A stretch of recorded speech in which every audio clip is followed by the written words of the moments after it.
शेतकरी मित्रांनो नमस्कार. टेक्नो फार्मिंग यूट्यूब चॅनलवर तुमच्या सर्वांचं स्वागत.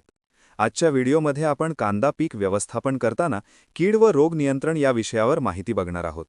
माहिती घेण्याआधी अजून जर तुम्ही आपल्या चॅनलला सबस्क्राईब केले नसेल तर सबस्क्राईब करा.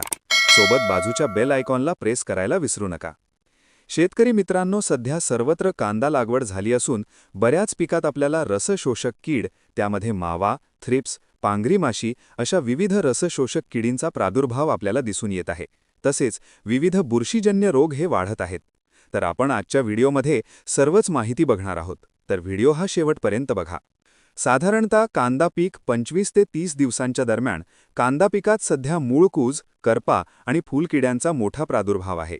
करपा नियंत्रणासाठी मँकोझेब M45 किंवा डायफेनोकोनाझोल स्कोर फवारावे, तर फुलकिड्यांसाठी फिप्रोनिल, रिजंट किंवा लॅम्बडा सायहॅलोथ्रिनचा वापर करावा.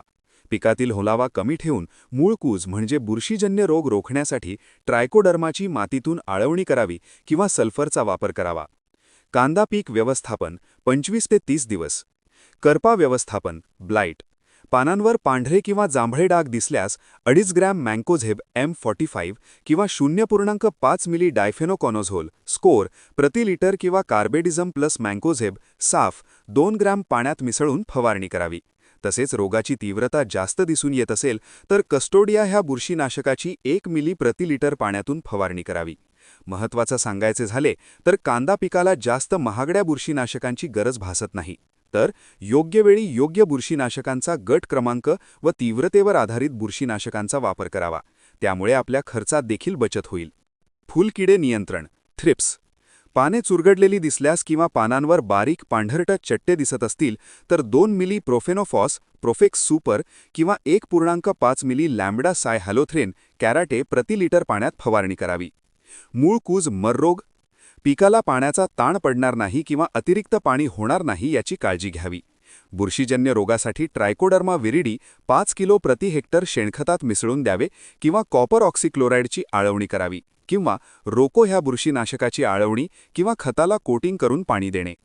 अळी किंवा शेंडा पोखरणारी अळी. कंद कुरतडणारी अळी असल्यास क्लोरपायरिफॉस 30 मिली प्रति 10 लिटर पाण्यात मिसळून ड्रेंचिंग करावे.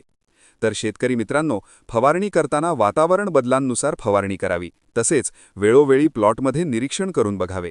तसेच रोगाच्या तीव्रतेनुसार बुरशीनाशक व कीटकनाशकांचा वापर करावा. महत्त्वाची टीप: फवारणी करताना चिकट द्रव्याचा सिलिकॉनयुक्त स्टिकरचा वापर अवश्य करावा. प्रमाण 0.5 मिली प्रति लिटर ह्या प्रमाणात करावा. तर शेतकरी मित्रांनो, आज आपण ढगाळ वातावरणात कांदा पीक व्यवस्थापन व कीड रोग नियंत्रण याविषयी माहिती बघितली. तर माहिती तुम्हाला कशी वाटली आम्हाला कमेंटद्वारे नक्की कळवा.